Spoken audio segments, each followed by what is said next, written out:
빅토르 위고의 작품 레미제라블은 유명하지요. 뭐 안 보신 분들이라도 제목은 들어보셨을 거예요. 레미제라블.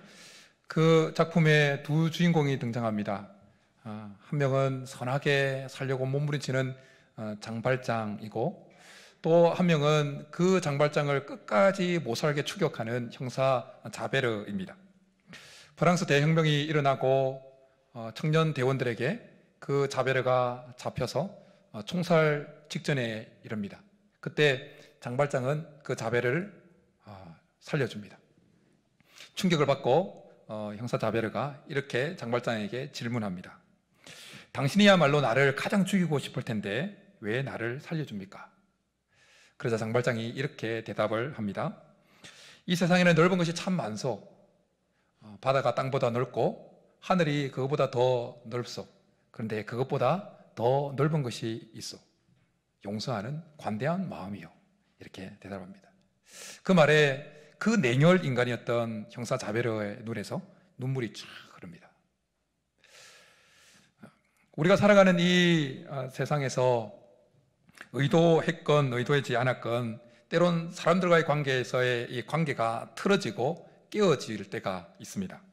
사람들 사이의 관계가 틀어지고 깨어지는 것은 교회 아니라고 예외는 아닙니다. 교회도 사람들이 모이는 곳이기 때문에 사람들이 모이는 곳에는 관계가 깨어지고 틀어지는 것이 항상 있습니다. 어쩌면 교회이기 때문에 이 관계의 틀어짐과 깨어짐은 더 많이 일어나는지도 모릅니다. 사람들 사이의 이 깨어짐과 틀어짐을 극복하고 해결하는 그 방법 중에 하나는 바로 서로에 대해서 관용하는 것입니다. 오늘 본문이 포함된 빌립보서는 바울이 로마 감옥에서 빌립보 교회에게 보낸 편지입니다.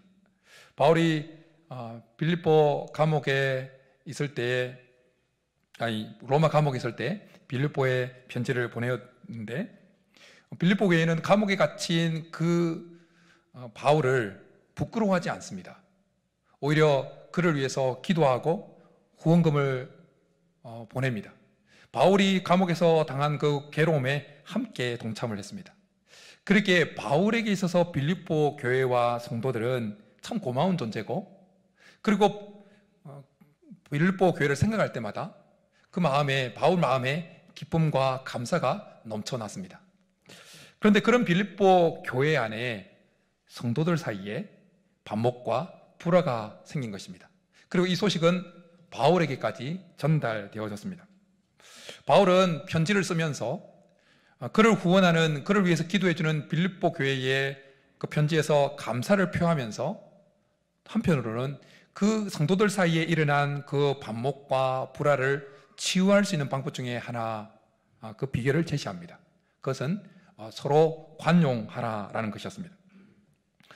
오늘 바울이 성령의 감동하심을 입어서 5절에서 말하고 있는 이 관용이라고 하는 헬라어 단어에 에피에이케스라는 단어가 사용되어졌는데, 이 단어는 참 많은 의미, 좋은 의미를 다 가지고 있습니다.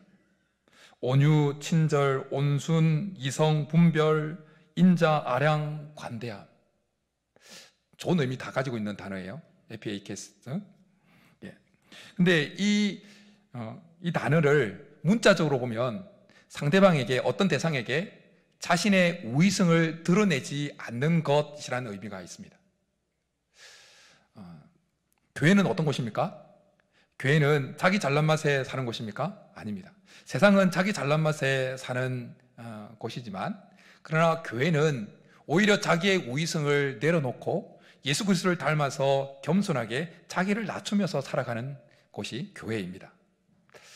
우리 예수님께서 이 땅에 오셨을 때 하나님의 아들이셨지만 결코 자기의 우위성을 막 뽐내거나 의도적으로 막 드러내려고 하지 않으셨습니다. 오히려 감추셨습니다. 하나님의 때가 이럴 때까지 감추셨습니다. 주위에 있는 여러 가지 부족한 부분들을 품어 안으셨습니다. 제 아들의 그 연약함들을 품어 안으셨습니다. 온유하고 겸손하게 예수님에게 부여되어진 사역을 잘 감당하셨습니다. 그래서 예수님은 자신을 가리켜서 이렇게 말씀하기도 하셨습니다. 나는 마음이 온유하고 겸손하니 나의 멍에를 메고 배우라. 그리하면 너희 마음에 힘을 얻으리라. 우리는 예수님을 따라가는 자들입니다. 예수님을 따라간다는 것은 예수님의 삶을 따라간다는 의미이죠. 우리가 교회에서 예수님을 닮아가면서 따라가는데, 우리는 교회 안에서 우리의 우위성을 표하는 것이 아니라, 드러내는 것이 아니라 예수님을 닮아서 겸손하게 낮아진 상태로 가야 될 줄 믿습니다.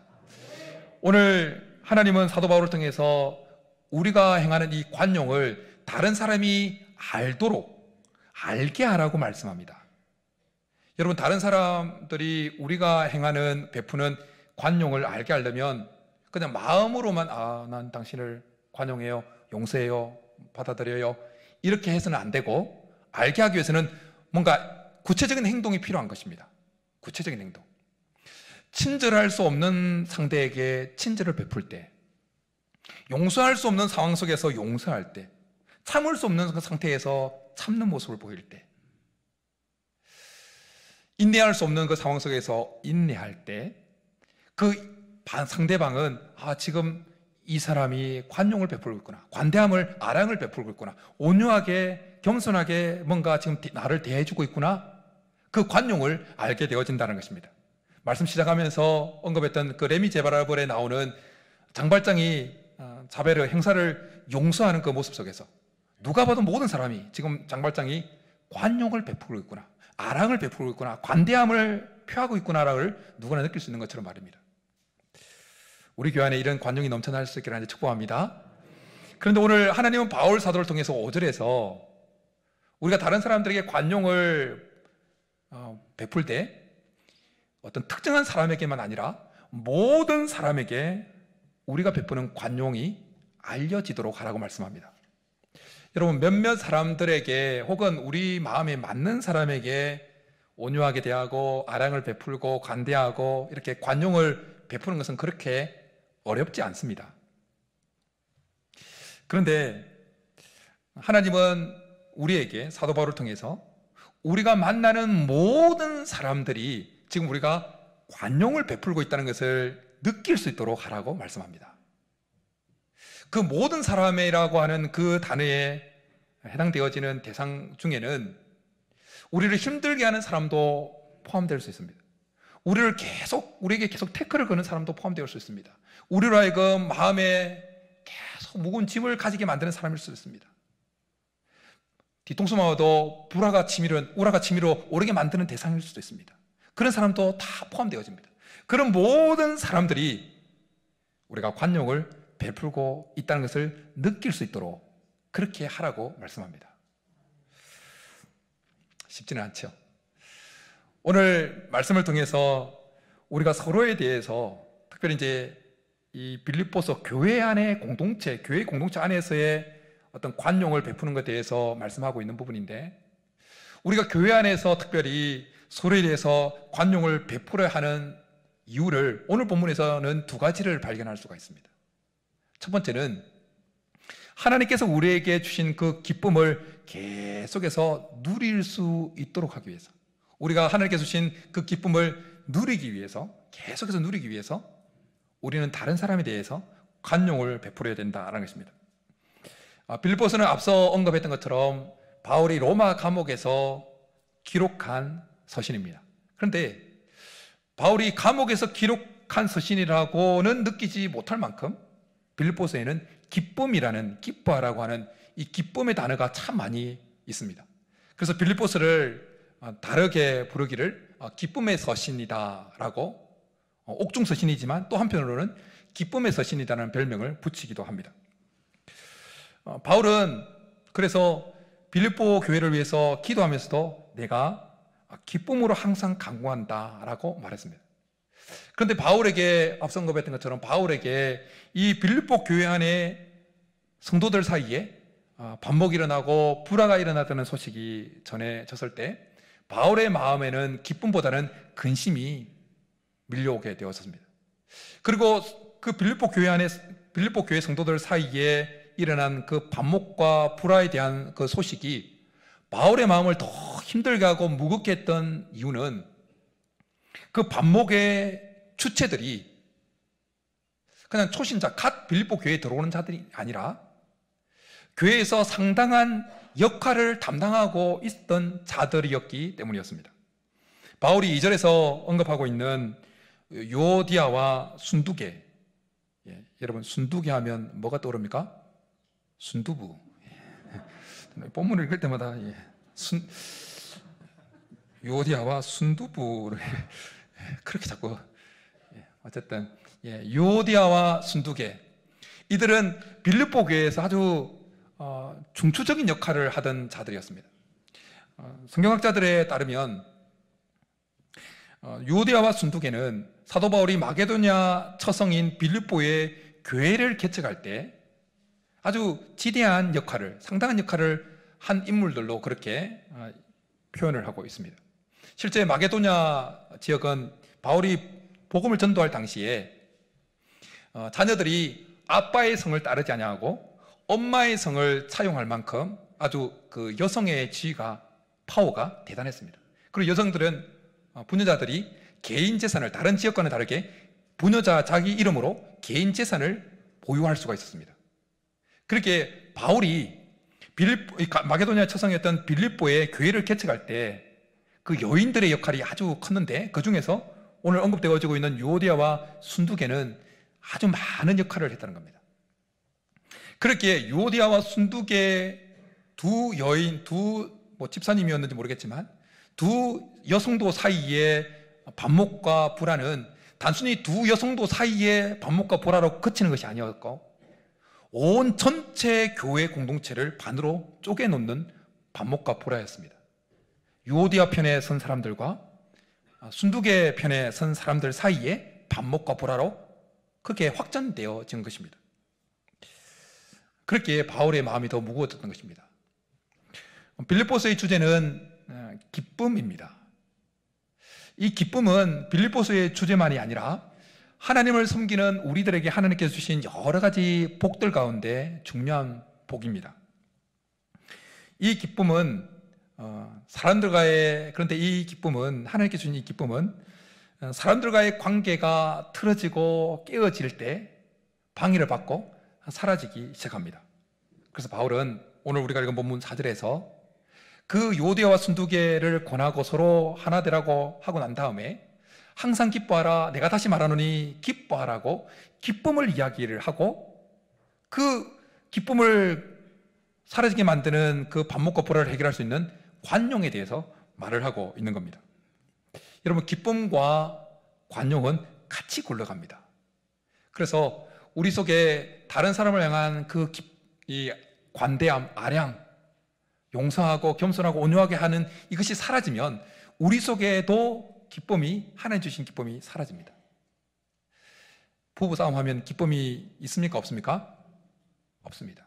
자녀를 잘 용납하지 못하고 하면 어떻습니까? 기쁩니까? 기쁨이 싹 사라집니다. 성도들한테 대판 싸우고 났다 할렐루야 나옵니까? 안 나옵니다. 그러나 반대로 우리 속에 상대방을 향한 그 관대함, 아량, 그 온유함, 그 관용이 회복되어지면 하나님께서 우리 속에 주셨던 그 기쁨이 다시 회복되어진다라는 것입니다. 한국에서 10년 생활하고 영국에 돌아간 영국 한 언론인이었던 다니엘 튜터라는 사람이 우리 책을 하나 썼는데, 책 제목이 이렇습니다. 기적을 이룬 나라, 기쁨을 잃은 나라. 우리나라에 대해서 쓴 건데, 기적을 이룬 나라, 기쁨을 잃은 나라. 그 책의 요지는 이거예요. 한국은 경제적으로 아주 기적적으로 기적을 행했는데, 기적을 성취했는데, 그런데 한국인들은 기쁨을 잃어버리고 산다라는 것이 포인트입니다. 한국인들이 기쁨을 잃어버린 이유는 어떤 목표에 이르렀는데 절대 만족하지 못하고 계속해서 경쟁한다는 거예요. 상대방에 대해서 관대하거나 아랑을 베푸거나 온유하거나 그렇게 관용을 하지 못하고, 그래서 쉽게 짜증을 내게 되어진다는 겁니다. 이 튜터가 쓴 책에 나오는 그 내용은 교회에 그대로 적용될 수 있다고 여겨집니다.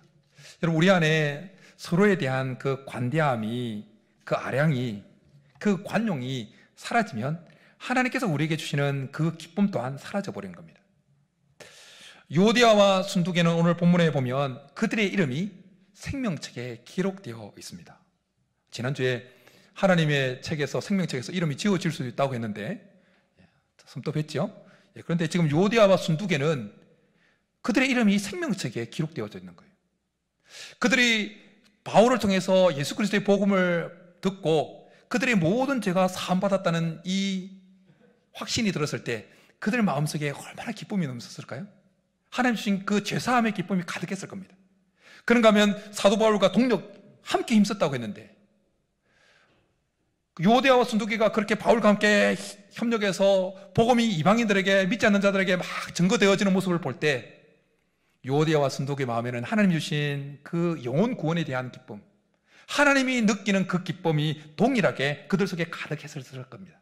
그런가 하면 그들의 물질을 드리고 시간을 드리고 에너지를 쏟아서 빌립보 교회를 그렇게 세워나갈 때 그들의 섬김과 헌신으로 인해서 교회가 든든히 서가는 모습을 볼 때 교회가 든든히 서갈 때 느끼는 그 하나님의 기쁨이 그들 요디아와 순두개의 마음에도 동일하게 채워졌을 겁니다.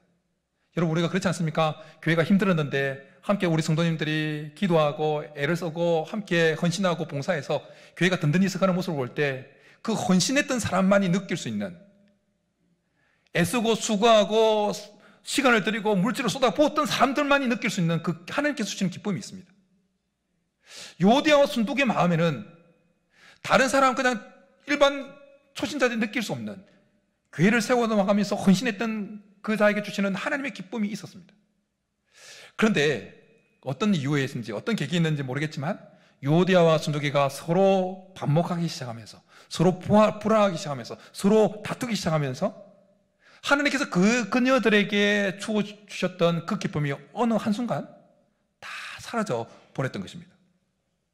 그래서 바울은 그들에게 항상 기뻐하라고, 그들의 이름을 거명하고 난 이후에 항상 기뻐하라고, 내가 다시 말하노니 기뻐하라고 말씀하시고는 서로 관용하라고, 그 기쁨을 다시 회복할 수 있는 비결인 관용하라고 말씀하셨던 것입니다.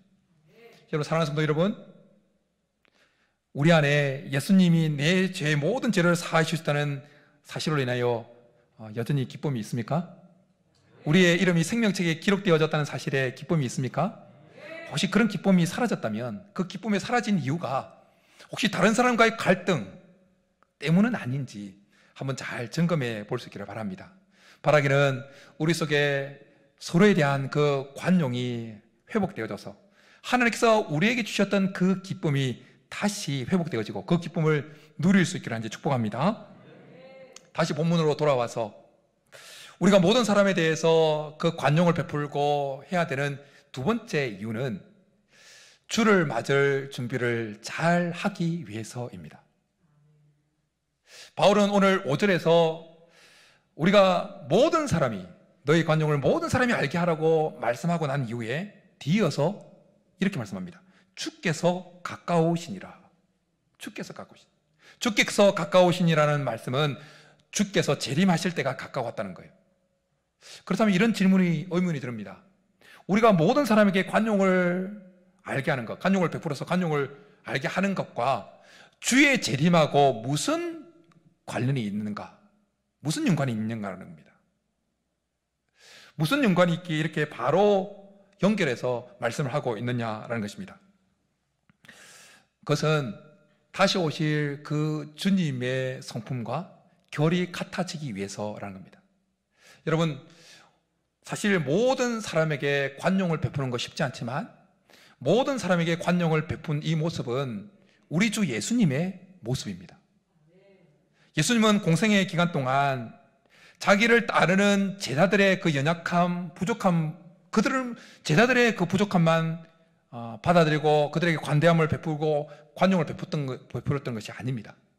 예수님은 심지어 자기를 대적하는 자들에게, 자기를 십자가 못 박아 죽이는 자에게, 십자가 밑에서 예수님에게 조롱하는 자에게 관대하게, 온유하게 그들을 위해서 기도하셨습니다. 저들이 알지 못해서 그러합니다. 용서해 주십시오. 관용을 베푸셨습니다.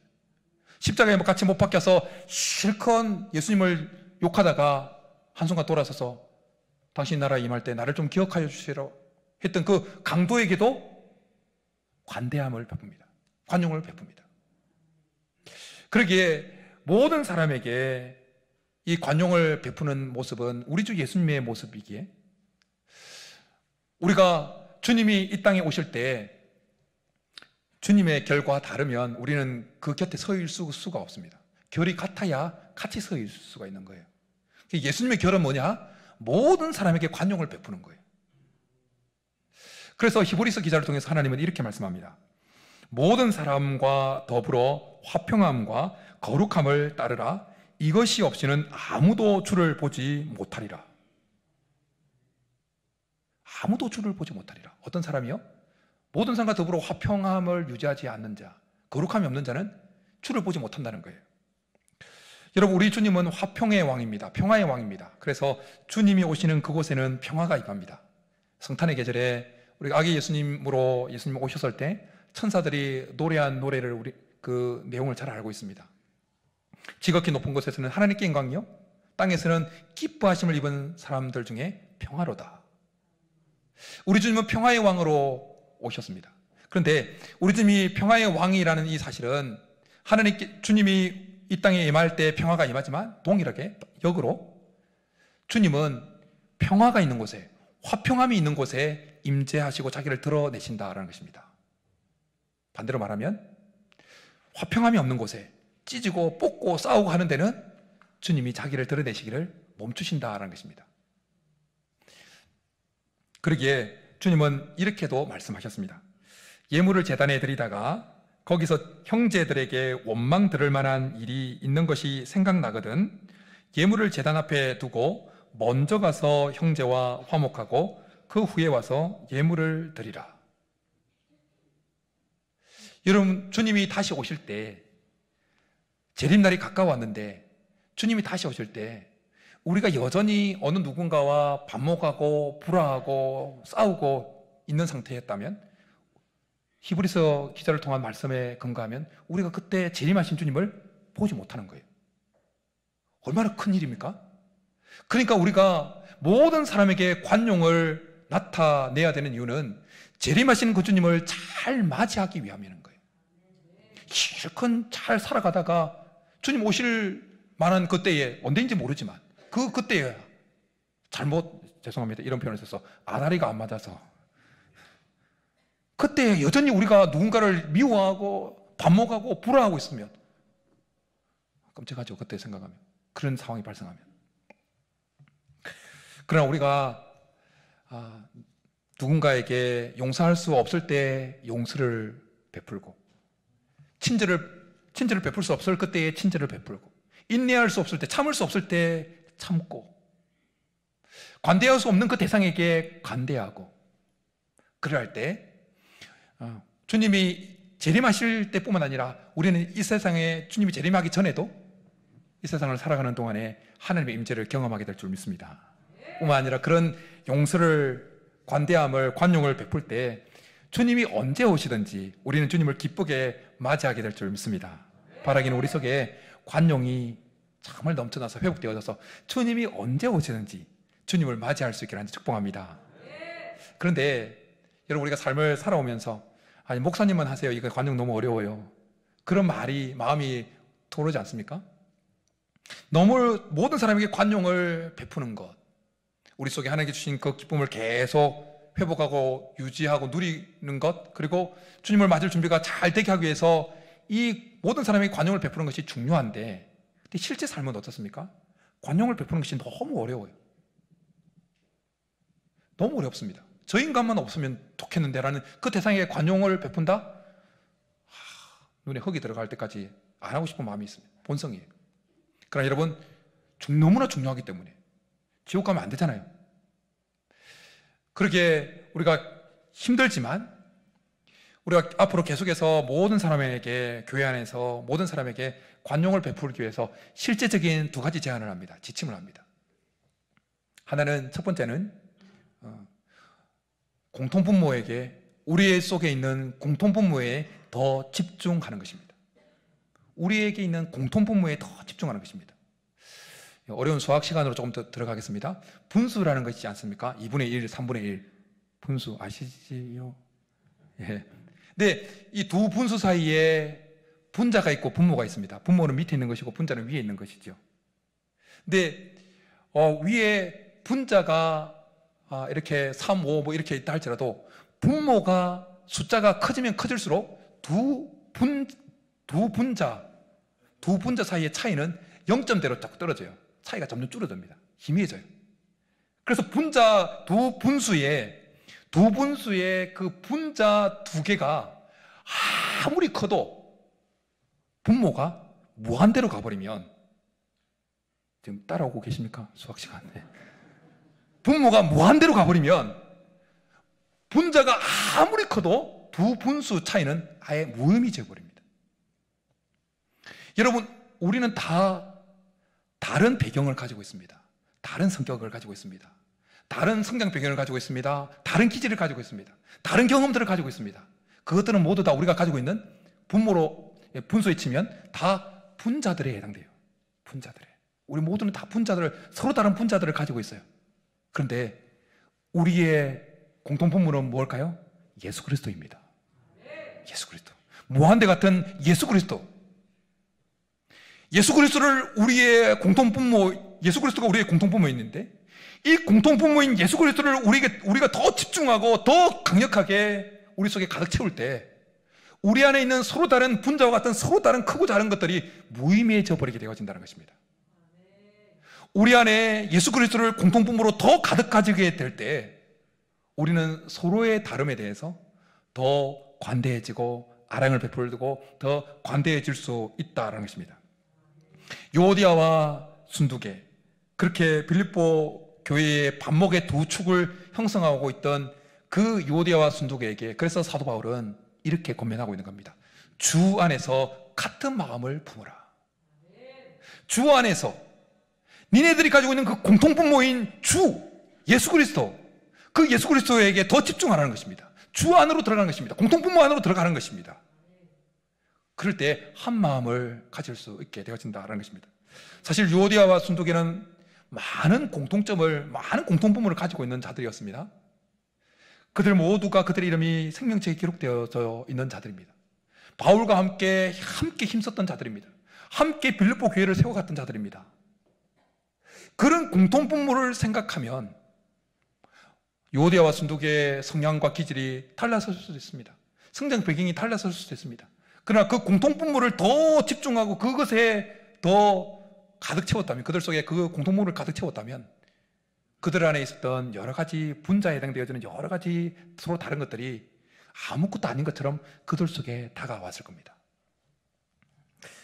여러분, 우리는 그리스도 안에서 한 가족된 자들인 줄 믿습니다. 예수 그리스도가 우리의 공통분모인 줄 믿습니다. 이 부분을 집중할 수 있길 바랍니다. 그러면 우리는 서로 더 쉽게 다른 사람과 나와의 차이점, 다른 점에 대해서 관용하고 아량을 베풀고 그렇게 할 수가 있는 것입니다. 여러분, 우리 가정들을 보십시오.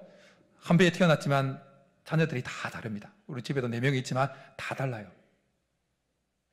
다 다르지만 어떻습니까? 한 가족이라고 하는, 한 피를 나눴다고 하는 그 공통분모가 밑에 쫙 깔려있기 때문에 가족들을 다 수용해요. 다 받아들입니다.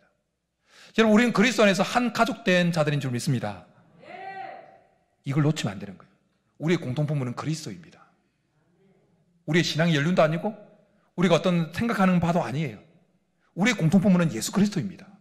이 예수 그리스도를 공통분모로 가질 때 우리 교회는 더욱더 서로에 대해서 관용함이 넘치게 될 줄 믿습니다. 우리의 삶에서 실제 이 관용하기 쉽지 않은 이 관용, 서로에 대한, 모든 사람에 대해서 관용을 베풀기 위한 두 번째 지침은 이것입니다. 우리 안에 있는 프레임을 계속 깨는 것입니다. 프레임은 틀입니다. 사람들은 자기도 모르는 게 자기 틀 안에, 자기 프레임 안에 갇혀서 살아갑니다. 그래서 자기 틀 안에 갇혀서 상대방의 그 말과 행동과 여러 가지 돌아가는 상황들을 판단하고 해석하고 분석합니다. 그래서 때로는 상대방의 말을, 행동을 오해하고 착각하기도 합니다. 그러면서 반목이 일어나고 원하지 않은 불화가 생기기도 합니다. 지난주에 한 지인이 저에게 보낸 글 중에 이런 내용이 있었습니다. 미국 알래스카에서 실제로 일어난 일이라고 하면서 보내온 내용이에요. 젊은 아내가 아기를 낳으면서 피를 많이 흘려서 결국 안타깝게도 목숨을 잃게 됩니다. 그리고 아기만 안게 되어져요. 남편은 그 아기를 잘 키워나가면서, 그런데 주위에 유모를 구하려고 하지만 그 지역이 지역인지라, 알래스카 지역인지라 유모가 잘 구해지지 않았습니다. 그래서 훈련이 잘 된 개 하나를 데리고 왔습니다. 그래서 보니까 아기를 맡겨도 잠깐은 외출할 수 있을 정도로 그 훈련된 개가 잘 자기의 자녀를 잘 케어하고 있었습니다. 그래서 어느 날 또 잠깐 다녀오겠다고 개에게 아기를 맡기고 외출을 했습니다. 그러나 여러 가지 상황이 발생해서 집에 밤늦게 들어오게 되어집니다. 남자는 허겁지겁 집에 들어와서 아기 이름을 막 부릅니다. 그런데 인기척이 없습니다. 대답이 없습니다. 그런데 그 주인의 소리에 개가 주인의 소리를 알아듣고 나와서 꼬리를 흔들면서 막 이렇게 반겼습니다. 근데 보니까 개의 몸이 다 피투성입니다. 순간 그 남자 아빠의 마음에 불길한 생각이 들었습니다. 그리고 방문을 탁 열어보니까 바닥이고 벽이고 다 피가 터져 있어요. 피가 피디게 딱 터져 있어요. 남자가 흥분을 했습니다. 생각을 했습니다. 내가 오지 않는 사이에 이 개가 내 애를 물어 뜯었구나. 물어 뜯어 죽었구나. 그리고 흥분해서 총을 꺼내서 뜰로 나가서 그 개를 쏴 죽여버립니다. 그 총소리에 놀랐는지 방 안에서 갑자기 애기 울음소리가 들립니다. 그리고 너무 안타까워서 가슴이 철렁 내려서 자기가 쏴 죽인 개를 보니까 그 발목에 맹수에게 물린 아주 선명한 이빨 자국이 있는 겁니다. 그리고 뜰의 뒤에 가서 보니까 정말 이 개와 싸워서 죽은 그 늑대 한 마리가 죽어 있는 것을 봤습니다. 자기 자녀를 위해서 목숨을 바쳐갔던 그 개를 자기 스스로 쏘아 죽인 것입니다. 프레임이라는 것이, 틀이라는 것이 이만큼 위험하다는 것입니다. 빌립보 교회의 유오디아와 순두개는 각각의 프레임 안에 갇혀 있었을 수가 있습니다. 그래서 서로 판단하고 비판하고 그렇게 했을 수가 있습니다. 그래서 반목하고 불화했을 가능성이 많습니다.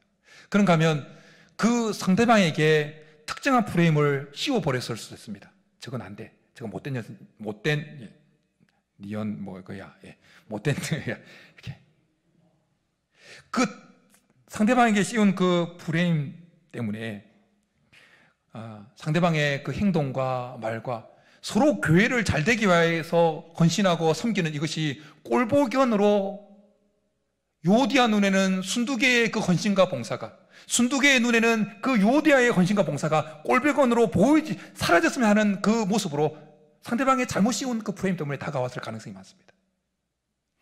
프레임은 상대방의 진실한 모습을 제대로 보지 못하게 하는 악영향을 끼칩니다. 짧은 글인데 읽다가 제가 울컥하고 여러 번 울컥하고 또 설교 준비하면서 울컥했던 한 글귀가 있습니다. 짧은 글입니다. 한 학생이 매일 지각을 했습니다. 그 지각하는 학생들에게 선생님이 옛날 일이겠죠? 회초리를 들었습니다. 그런데 지각하는 학생들 중에 매번 지각하는 한 학생이 있었습니다. 그래서 그 선생님이 괘씸해서 그 회초리를 드는 그 손에 힘이 들어갔습니다. 그 아이를 때릴 때는. 그런데 회초리를 때린 그 다음 날 우연히 아침에 차를 타고 출근하다가 그 아이를 발견합니다. 그 학생을 발견합니다. 근데 누가 봐도 병색이 짙은 자기 아버지를 휠체어에 태워서 요양병원에 끌고 들어가는 모습을 본 겁니다. 그 선생님 마음이 가슴이 철렁 내려앉았습니다. 내가 무슨 일을 한 거지? 무슨 짓을 한 거지? 그리고 있는데 아니나 다를까 또 그 매일 지각하는 학생이 그 학교 정문으로 걸어왔습니다. 그리고 그냥 여느 때와 다르게 여느 때처럼 종아리를 걷어 올렸습니다. 회초리를 맞을 준비를 하고. 근데 그 선생님이 너무 가슴이 아파서 자기 손에 들었던 회초리를 그 아이에게 건네면서 자기 종아리를 걷었습니다. 그리고는 정말 미안하다. 그러면서 그 아이를 꼭 안아줍니다. 그리고 그 아이도 울고 선생님도 울었다는 이야기였습니다. 여러분, 우리를 가둬놓은 그 프레임, 누군가에게 씌워놓은 그 프레임을 깰수록 우리는 상대방을 더 잘 받아들일 수가 있습니다. 상대방에 대해서 관용할 수가 있습니다. 사랑하는 성도 여러분, 우리는 그리스도 안에서 한 가족입니다. 우리의 공통부모는 다른 것이 아니라 그리스도입니다.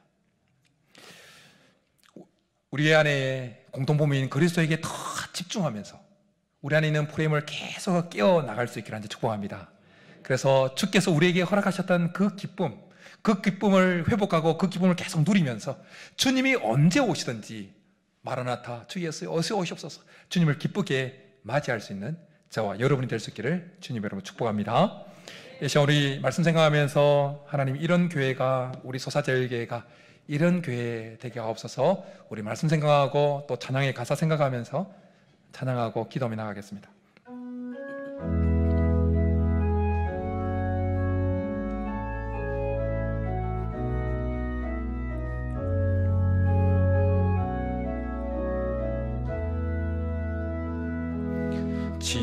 진정한 예배가 숨쉬는 교회 주님이 주인 되시는 교회 믿음의 기도가 쌓이는 교회 최고의 찬양을 드리는 교회 말씀이 살아 움직이는 교회 성도의 사랑이 넘치는 교회 섬김과 헌신이 기쁨이 되어 열매 맺는 아름다운 교회 주님의 마음 닮아서 이웃을 사랑하는 교회 주님의 영광을 위해서 빛 대신 주님 전하는 교회 사랑의 불꽃이 활짝 피어나 날마다 사랑에 빠지는 교회 주께서 사랑하는 우리 교회가 이런 교회 되게 주님의 마음 닮아서 주님의 마음 닮아서 이웃을 사랑하는 교회 주님의 영광을 위해서 빛 대신 주님 전하는 교회 사랑의 불꽃이 활짝 피어나 날마다 사랑에 빠지는 교회 주께서 사랑하는 우리 교회가 이런 교회 되게 하소서. 이 시간 우리의 말씀 생각하면서 같이 기도하며 나가겠습니다. 우리 안에 있는 공통 분모 예수 그리스도, 그 예수 그리스도를 우리 마음속에 우리 교회 속에 더 가득 채워지도록 뿐만 아니라 우리 안에 있는 그 틀, 프레임, 다른 사람에게 씌워버린 그 틀을 끊임없이 성령의 능력에 의해서 깨어가면서 하나님께서 우리에게 주셨던 그 기쁨을 회복하고 계속 누릴 뿐만 아니라 주님이 언제 오시든지 기쁨으로 주님을 맞이할 수 있는 우리가 되게 도와달라고 우리 말씀 생각하면서 주여 한번 부르기 기도하며 나가겠습니다. 주여 살아계신 하나님 아버지, 하나님께서 우리에게 주셨던 그 놀라운 그 은혜, 그 기쁨, 주님, 우리 안에 관용이 넘치게 도와주옵소서. 우리가 서로 다른 배경과 서로 다른 환경과 서로 다른 기질과 성품을 가지고 있다 할지라도 우리 안에 그보다 더 큰 무한대 같은 공통분모인 예수 그리스도를 우리 속에 더 가득 채우게 하여 주옵소서. 그것에 더 집중하게 도와주옵소서. 그래서 우리가 서로 다른 것이 아무것도 아닌 것처럼 다가올 수 있도록 예수 그리스도가 우리 안에 더 큰 공통분모로 자리할 수 있도록 역사하여 주옵소서. 뿐만 아니라 그 능력에 의지해서 끊임없이 우리 안에 있는 다른 사람에게 씌웠던 그 프레임을 끊임없이 깨어가면서 주께서 우리에게 허락하시는 그 기쁨을 다시 회복하고 누리게 도와주옵소서. 뿐만 아니라 주님이 언제 오시든지 주님을 할렐루야 기쁘게 맞이할 수 있는 우리가 되게 도와주옵소서. 주께서 우리 가운데 은혜를 베풀어 주옵소서. 살아계신 하나님, 우리는 너무나 연약해서 쉽게 나와 다른 사람들을 틀리다고 말하고 배척하고 관대함을 베풀지 못할 때가 많음을 고백합니다. 그러나 하나님, 우리에게 더 큰 공통분모가 있다는 사실을 한 번 더 깨닫게 하여 주셔서니 감사합니다. 예수 그리스도가 우리의 가장 큰 공통분모이라는 사실을 마음에 깊이 새기게 하시고 예수 그리스도를 우리 속에 가장 큰 공통분모로 더 충만하게 모시게 도와주옵소서. 뿐만 아니라 우리 안에 있는 그 프레임, 다른 사람에게 씌워버렸던 그 프레임을 끊임없이 깨어가면서 우리 안에 하나님께서 허락하셨던 그 기쁨을 회복하고 누릴 뿐만 아니라 주님이 언제 오시든지 기쁘게 주님을 맞이할 수 있는 우리 모두가 되게 도와주옵소서. 그렇게 주시기를 간절히 바라고 나오며 예수님의 이름으로 축복하며 기도드립니다. 아멘.